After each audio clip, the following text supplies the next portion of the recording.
నమస్తే Telangana welcome to T news నేను మమతా ముందుగా బులెటిన్ లో హెడ్లైన్స్ స్పీకర్ ఫార్మాట్ లో రిజైన్ లెటర్ తో హరీష్ రావు గన్ పార్క్ వద్దకు రేవంత్ రెడ్డి రావాలని సవాల్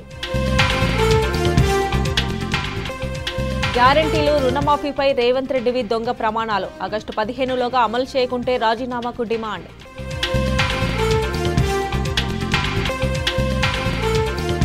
కడియం శ్రీహరిపై మందకృష్ణ మాదిగ సంచలన ఆరోపణలు అవినీతితో 100 కోట్లు సంపాదించారన్న మందకృష్ణ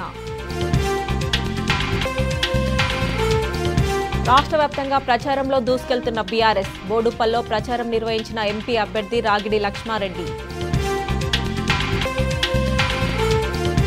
ఇవాళ మహబూబ్ నగర్ లో బీఆర్ఎస్ అధినేత కేసీఆర్ బస్ యాత్ర జడ్చెర్ల నుంచి మహబూబ్ నగర్ వరకు కొనసాగనున్న రోడ్ షో దేశవ్యాప్తంగా కొనసాగుతున్న పార్లమెంట్ ఎన్నికల పోలింగ్ పలు రాష్ట్రాల్లో నిదానంగా కొనసాగుతున్న ఓటింగ్ సరళి ఇక ఇవాళ బీఆర్ఎస్ అధినేత కేసీఆర్ మహబూబ్ నగర్ జిల్లాలో పర్యటించనున్నారు. మహబూబ్ నగర్ పార్లమెంటు పరిధిలో సాయంత్రం 6 గంటలకు రోడ్ షోలో పాల్గొంటారు. జడ్చెర్లలో ప్రారంభమయ్యే రోడ్ షో మహబూబ్ నగర్ లో ముగియనుంది. జిల్లా కేంద్రంలోని క్లాక్ టవర్ సర్కిల్ దగ్గర కార్నర్ మీటింగ్ లో కేసీఆర్ ప్రసంగిస్తారు. కేసీఆర్ రోడ్ షో కోసం మహబూబ్ నగర్ పార్లమెంటు పరిధిలోని 7 నియోజకవర్గాల నుంచి జనం భారీగా తరలి రానున్నారు. అటు బీఆర్ఎస్ అధినేతకు ఘన స్వాగతం పలికేందుకు పార్టీ శ్రేణులు సిద్ధమయ్యాయి.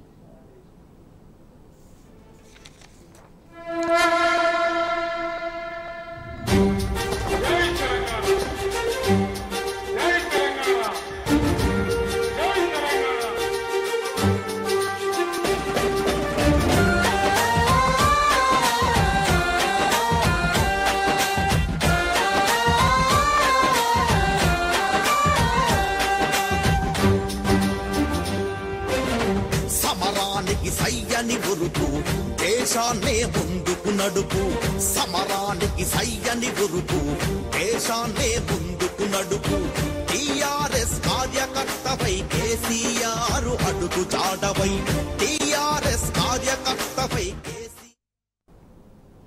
బీఆర్ఎస్ అధినేత కేసీఆర్ పాలమూరు పర్యటనకు సంబంధించి మరిన్ని డీటెయిల్స్ మా ప్రతినిధి నరేష్ లైవ్ లో అందజేస్తారు. నరేష్,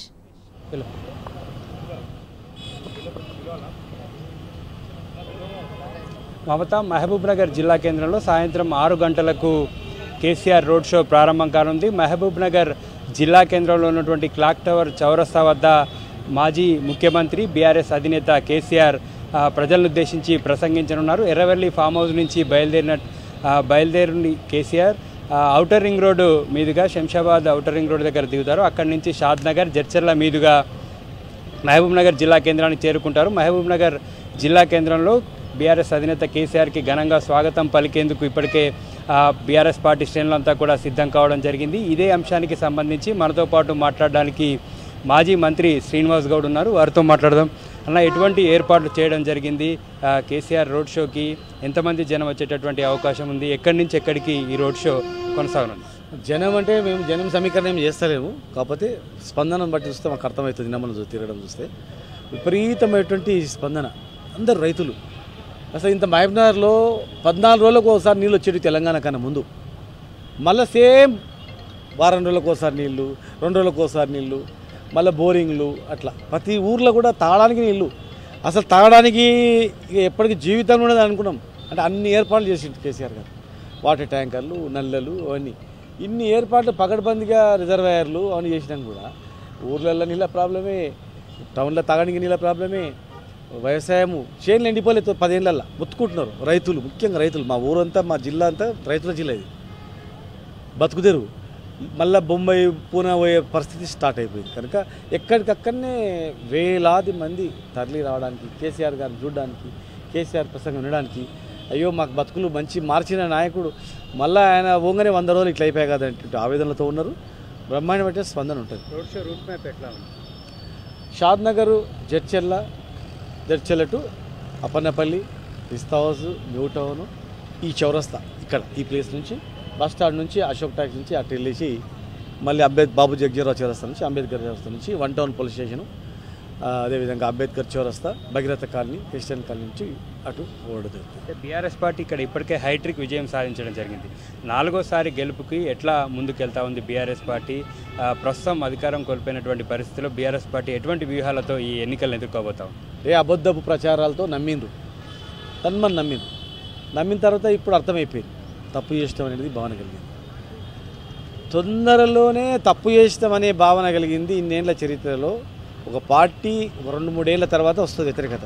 100 రోజులలో అయ్యా ఇట్లా అయిపోయారు, ఏంది ఇట్లా అయిపోయి, తెలంగాణ ఆగమైపోయాయి, మహబూబ్నగర్ ఆగమైపోయాయి, జడ్చర్ల ఆగమైపోయాయి, ఏం పరిస్థితి ఇట్లా వచ్చాయి కదా, ఊర్లు గలీజ్ అయిపోయి ఒకటే మళ్ళా అనేది. అట్లా ఊర్లు ఇట్లా ఉండే ఒక భూమి అవసరానికి భూమి పెట్టుకుంటాము, అవసరానికి బంగారము భూమి అమ్ముకోవడానికి పెట్టుకుంటారు. ఎప్పుడైనా అవసరం పడితే కొనేటోళ్ళు లేడు, అమ్మేటోళ్ళు లేడు, వ్యవసాయం లేదు, దండుగా అయిపోయింది అంత మొత్తం పరిస్థితి. కనుక భవిష్యత్తు తెలంగాణ రాష్ట్ర సమితి ఉంటుంది, బీఆర్ఎస్దే ఉంటుంది, బీఆర్ఎస్ పార్టీదే ఉంటుంది. జనంలో కూడా ఏంటంటే ఎవరు చూసినా కానీ సార్ బీఆర్ఎస్ కాదు సార్ టీఆర్ఎస్ పెట్టండి సార్ కూడా మనం అడుగుతాం అన్నమాట. తెలంగాణ మన అస్తిత్వం సార్, తెలంగాణ అనేది మనం తెలంగాణ గురించి పుట్టింది పార్టీ, తెలంగాణ తెచ్చిండు సారు, తెలంగాణ తెచ్చిన నాయకుడు ఇక్కడ పుట్టినాక దేశాన్ని పరిపాలించిన తర్వాత ఏమైనా చేయొచ్చు. కానీ అట్లా కూడా ఉంది వాళ్ళకందరూ కూడా. ఖచ్చితంగా ఆ భవిష్యత్తు ఆలోచన చేస్తామని చెప్పినాం. విపరీతంగా స్పందన అయితే ఉంది. హన్వాడలో మీరు రైతులను కూడా కలిశారు, ఏం చెప్తా ఉన్నారు? రైతులను కలిసినప్పుడు రుణమాఫీ కావచ్చు, పంట బోనస్ కావచ్చు, పంటలు ఎండిపోవడం సంబంధించి చాలామంది రైతులు కూడా మీరు కలవడం జరిగింది. రైతు ఏముంది ఇప్పుడు చేనుల కాడ ఎండిపోయిన చేనులు మొత్తం 70% హన్వాడలో ఎండిపోయినాయి. ఇక కూర్చొని ఒకటే డిస్కషన్ వాళ్ళంతా, అరే మళ్ళీ ఇప్పుడు ఎలక్షన్ వస్తా రాదు కదా, ఎట్లా మళ్ళీ ఇన్నేళ్ళు లాగాలన్నా, ఇన్నేళ్ళలో మన ఊర్లు ఏమైపోతాయి, మన బతుకులు మళ్ళీ ఆగమైపోయాయి కదా, చెప్తామంటే ఏం లేదు కొడుకులు అని చెప్తున్నారు. నోటికి వచ్చిన మాటలు.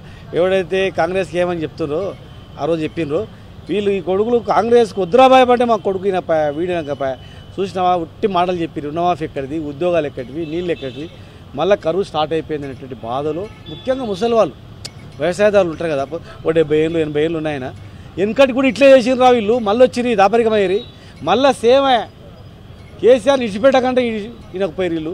ఇప్పుడు చూసినావా అని చెప్పి కాంగ్రెస్కు ఓటేయమని చెప్పిన వాళ్ళు ముఖం సాటిస్తారు ఊర్లలో, చెప్పినరు కనుక ఏమైనా అడుగుతారని చెప్పేసి. కనుక తెలంగాణ ప్రజలకు బాగు చేసేది కేసీఆర్ మాత్రమే. కేసీఆర్ నాయకత్వంలో జరుగుతాయి. మా నాయకులు కానీ మా లీడర్లు కానీ అందరూ కూడా ఈరోజు కేసీఆర్ గురించి ఎదురు చూస్తూ ఉన్నారు, ప్రజలు ఎదురు చూస్తూ ఉన్నారు. భవిష్యత్ తెలంగాణ అనేది బ్రహ్మాండంగా ఉంటుంది. ఇక సీఎం రేవంత్ కూడా ఇక్కడ వరుస పర్యటనలు ఇప్పటికే 5-6 సార్లు వచ్చిపోవడం జరిగింది. మరోవైపు బీజేపీ అభ్యర్థి కూడా ఇక్కడ రాముడి పేరుతో ఓట్లాడుతున్నటువంటి పరిస్థితి. ఈ 2 జాతీయ పార్టీలని ఎట్లా ఎదుర్కోబోతాం? ఇప్పుడు పాలమూరు జిల్లా మహబూబ్నగర్లో బతుకుదేరు వ్యవసాయము, గంపపార తీసుకొని దేశాలు పోయింది. రాముడిని మొక్కి ఓట్లేయంటే రాముడు వాళ్ళ రాముడా, మాకు కూడా రాముడే. ఇప్పుడు ఏమంటారు, రాముని మొక్కుదాం, బీజేపీని దొక్కుదాం. ఏమో రామాలయం వాళ్ళు కట్టినరా? మహబూబ్నగర్ నుంచి కూడా లక్షల రూపాయలు మనం రామాలయం ట్రస్ట్కి పంపినాం. ట్రస్ట్ ద్వారా కట్టిన ఆలయాన్ని వీళ్ళే కట్టినట్లు ప్రమోట్ చేసుకుంటున్నారు. తప్పు అనేది తెలిసిపోయింది. కాంగ్రెస్ కానీ బీజేపీ కానీ రెండు ఒకటే. ఈ జిల్లాలు ముఖ్యంగా ఈ మహబూబ్నగర్లో గత అసెంబ్లీ ఎలక్షన్లో కూడా కాంగ్రెస్ బీజేపీ 2 ఐక్యమై బీఆర్ఎస్ ఓడించినాయి. నారాయణపేటలో కానీ ప్రతి దగ్గర కూడా. కనుక వాళ్ళు జాతీయ పార్టీలు మేమే అధికారంలో ఉండాలి, ఎవడు ఉండొద్దు అనేటువంటి కపటంతో బీఆర్ఎస్ బదనాం చేసినాయి. ఆ బదనాంలో జనం నమ్మినరు, ఇప్పుడు తేరుకున్నారు. కంపల్సరీ మనం 100% బీఆర్ఎస్కి వేయాలనేది ఉంది. రాముడు పేరు చెప్పుకొని ఓటు పడేటట్లు లేవు, ఇప్పుడు అయిపోయింది వాళ్ళ కథ. ఇది అభివృద్ధి. రేవంత్ రెడ్డి గారు ముఖ్యమంత్రి గారు ఎన్నిసార్లు వచ్చినా రుణమాఫీ 9 తారీఖు ఇస్తాడు, ఇచ్చొస్తే చేస్తారు. రైతు బంధు మొత్తానికి ఇచ్చొస్తే చేస్తారు. ప్రతి ఇంట్లో మహిళకు 2,500 పెన్షన్ ఇస్తాడు, ప్రతి మహిళకి ఇస్తే చేస్తాడు. పెళ్ళిళ్ళు వాయిదా చేసుకున్నారు, నవంబర్లో డిసెంబర్లో పెళ్ళిళ్ళని, జనవరిలో అయినాయి, మొన్న కూడా అయినాయి. ప్రతి పెళ్లికి తులం బంగారం వస్తే కూడా నమ్ముతుండ్రు. హామీలు ఇచ్చినవన్నీ అబద్ధం. రేపు మళ్ళీ 15 ఆగస్టు అంటున్నాడు, 15 ఆగస్టు అది కూడా అబద్ధం అని తెలిసిపోయింది అనమాట. కనుక ఇవన్నీ కాంగ్రెస్ అబద్ధ హామీలు, అధికారం గురించి ఆ మాట్లాడే మాటలు తప్ప వేరే ఏం లేవని తేటతెల్లమైంది. 100% మళ్ళీ ఫ్యూచర్లో బీఆర్ఎస్దే ఉంటుంది.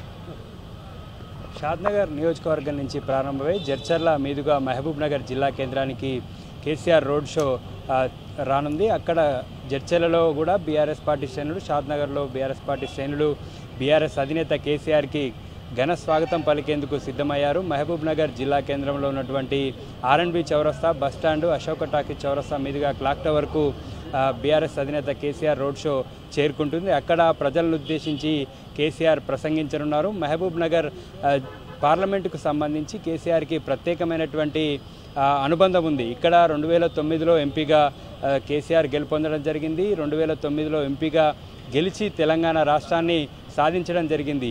ఎప్పటికైనా తెలంగాణ రాష్ట్రాన్ని మహబూబ్నగర్ ఎంపీగా సాధించినటువంటి ఘనత మహబూబ్నగర్కి దక్కుతుందని చెప్పి పలుమార్లు ఆయన బహిరంగ సభ వేదికల మీద కూడా చెప్పడం జరిగింది. కేసీఆర్ ప్రధానంగా ఈ జిల్లాకు సంబంధించి ఇక్కడ నుంచి తెలంగాణ రాష్ట్రాన్ని సాధించినందుకు పాలమూరు రంగారెడ్డి ప్రాజెక్టును కూడా ఈ జిల్లాకు కేటాయించడం జరిగింది. 80% పనులు కూడా పూర్తి చేయడం జరిగింది. దాంతోపాటు పెండింగ్ ప్రాజెక్టులను కూడా పూర్తి చేసి ఈ జిల్లాలో దాదాపుగా 12 లక్షల ఎకరాలకు సాగునీరును అందించడం జరిగింది. ఈ జిల్లా బీఆర్ఎస్ అధినేత కేసీఆర్తో పాటు మరో ఇద్దరు కూడా ఇక్కడి నుంచి ఎంపీలుగా గెలవడం జరిగింది. మొత్తం 3 సార్లు BRS party Mahabub Nagar parliament స్థానంలో గులాబీ జెండాను ఎగరవేయడం జరిగింది. 4వసారి బీఆర్ఎస్ పార్టీ అభ్యర్థిగా ఈసారి మన్నె శ్రీనివాసరెడ్డి పోటీ చేయబోతున్నారు. ఆయన సిట్టింగ్ ఎంపీగా ఉన్నారు. 2019లో ఆయన బీఆర్ఎస్ పార్టీ నుంచి గెలుపొందారు. మరోసారి ఆయన్నే ఇక్కడి నుంచి పోటీ చేస్తున్నారు. దీనికి సంబంధించి ఇప్పటికే 7 నియోజకవర్గాల పరిధిలో ఉన్నటువంటి మండల స్థాయి సమావేశాలన్నీ కూడా పూర్తి కావడం జరిగింది. ఇవాళ కేసీఆర్ రోడ్ షోతో ప్రచారం మరింతగా ఊపందుకోనుంది. ప్రచారానికి ఇంకా వేగం అందుకోనుంది. ఇప్పటికే పార్లమెంటు పరిధిలో ఉన్నటువంటి 7 నియోజకవర్గాల మాజీ ఎమ్మెల్యేలు అంతా కూడా కేసీఆర్ రోడ్ షోకు సంబంధించి ఏర్పాట్లు చేస్తూ ఉన్నారు. పెద్ద ఎత్తున బీఆర్ఎస్ పార్టీ శ్రేణులు అభిమానులు కేసీఆర్ రోడ్ షోలో పాల్గొనేటటువంటి విధంగా కూడా బీఆర్ఎస్ పార్టీ శ్రేణులు అంతా కూడా ఏర్పాటు చేస్తూ ఉన్నారు. Right Naresh, thanks for updates. Lok Sabha ఎన్నికల 2వ విడత పోలింగ్ ప్రశాంతంగా కొనసాగుతోంది. దేశవ్యాప్తంగా 88 స్థానాలకు ఓటింగ్ ప్రక్రియ జరుగుతోంది. ఉదయం 11 గంటల వరకు మొత్తానికి 21.1% పోలింగ్ నమోదైంది. త్రిపురలో అత్యధికంగా 36.42%, మహారాష్ట్రలో అత్యల్పంగా 18.83% పోలింగ్ నమోదైంది. కేరళలో 25.61%, కర్ణాటకలో 22.34%, రాజస్థాన్లో 26.84%, యూపీలో 24.31%, ఇక ఎంపీలో 28.15, అస్సాంలో 27.43, బీహార్లో 21.68, ఛత్తీస్గఢ్లో 35.47, బెంగాల్లో 31.25, మణిపూర్లో 33.22, జమ్మూ కాశ్మీర్లో 26.61% పోలింగ్ నమోదైంది. రెండో దశలో మొత్తం 15.88 కోట్ల మంది ఓటర్లు తమ ఓటు హక్కు వినియోగించుకుంటున్నారు. సాయంత్రం 6 వరకు పోలింగ్ కొనసాగనుండగా ఎలాంటి అవాంఛనీయ ఘటనలు జరగకుండా విస్తృత భద్రతా ఏర్పాట్లు చేసింది ఈసీ.